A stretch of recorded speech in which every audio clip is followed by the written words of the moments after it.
এদিন তো দেখিয়েছি যে বাবু দুই দুই ছেলেমেয়ের জন্য কেনাকাটা করতে গেছিলাম। আজকেও আবার যাচ্ছি সিটি বাজার মেট্রোতে বগুড়াতেই। আজকে কিন্তু যাওয়ার কোনো উদ্দেশ্য ছিল না, কারণ আগের দিন দেখেছিলে বাবুর জন্য একটা জুতো নিয়ে এসেছিলাম, তো ওইটা কিন্তু অনেকটাই ছোট হয়ে গেছে, পায়েই ঢুকছিল না। শরীরটা দেখেই বুঝতে পারছো শরীরটা অনেকটাই খারাপ, খুব পেটে ব্যথা করছিল তখন পর্যন্ত আমার। এখন মলে এসছে তাই ভাবলাম তোমাদের দাদাভাইয়ের জন্য কিছু গেঞ্জি আর প্যান্ট কিনি। বোনের জন্য নিয়ে এসেছি একটা এরকম হট প্যান্ট,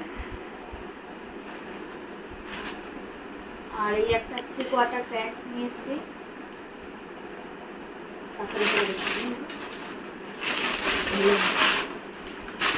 তো এই যে জুতোটা আগের দিন তো দেখিয়েছি, মানে অন্যরকম ছিল জুতোটা, তো ওই কালারেরই ওই রকমের বড় সাইজটা ছিল না, তো এই জন্য এই জুতোটা নিয়ে এসেছি। এটাও খুব সুন্দর লাগছে, বাবুকে পরিয়ে দিয়েছিলাম, বেশ সুন্দর লাগছিল। এই একটা নিয়েছি, আর এই দেখো তোমাদের দাদা ভাইয়ের জন্য এই প্যান্টগুলো আগিয়ে নিয়ে আসার জন্য।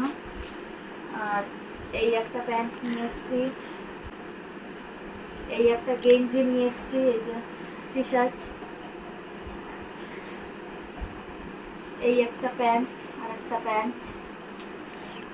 প্যান্টগুলো না কাপড়গুলো খুবই সুন্দর। এই একটা গেঞ্জি,